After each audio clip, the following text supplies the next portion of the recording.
Bonjour à tout le monde et bienvenue dans ces lives. C'est un live consacré à la prise en main du PGI appelé Enterprise. Je n'ai pas voulu faire des vidéos trop longues, donc cette vidéo sera plutôt subdivisée à des grandes parties. Donc la première partie est consacrée à fournir la définition de certains concepts tels que PGI et logiciel.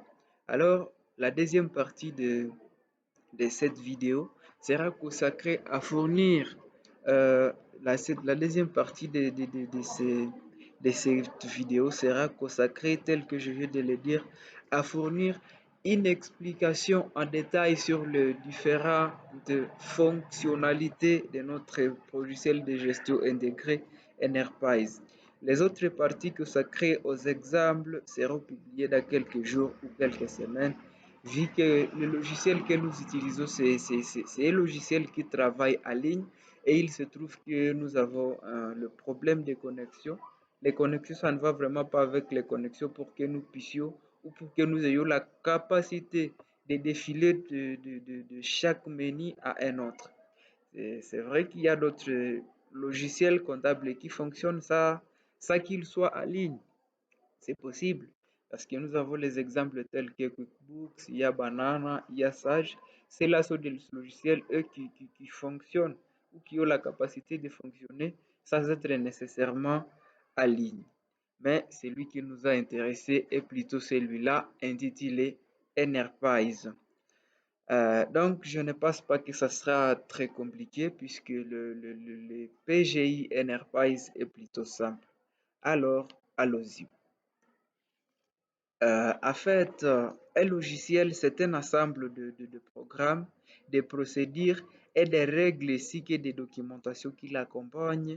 euh, documentations qui l'accompagnent destinées à l'exécution des tâches spécifiques sur un ordinateur. Tandis que un logiciel ou un PGI à son tour, ou logiciel de gestion intégré, également connu sous l'acronyme plutôt ENRP pour Enterprise Resources Planning en anglais. En fait, celui-ci, c'est un logiciel de gestion qui intègre plusieurs fonctionnalités au sein d'une même application pour gérer les différents processus opérationnels d'une entreprise.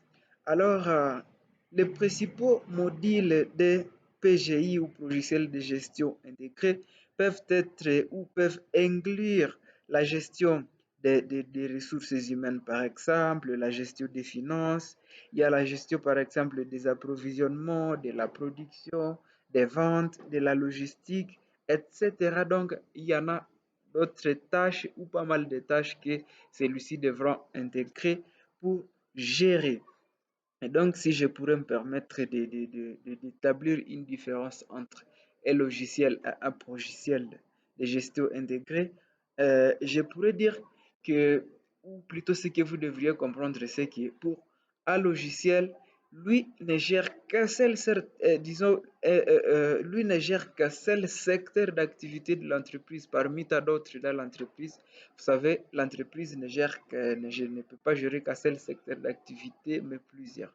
Alors, un logiciel, lui, ne gère qu'un seul parmi tant d'autres. Alors qu'un logiciel ou un PGI à son tour, lui, quand il gère, il englobe tout le secteur d'activité d'une entreprise. Il prend compte de tout ça.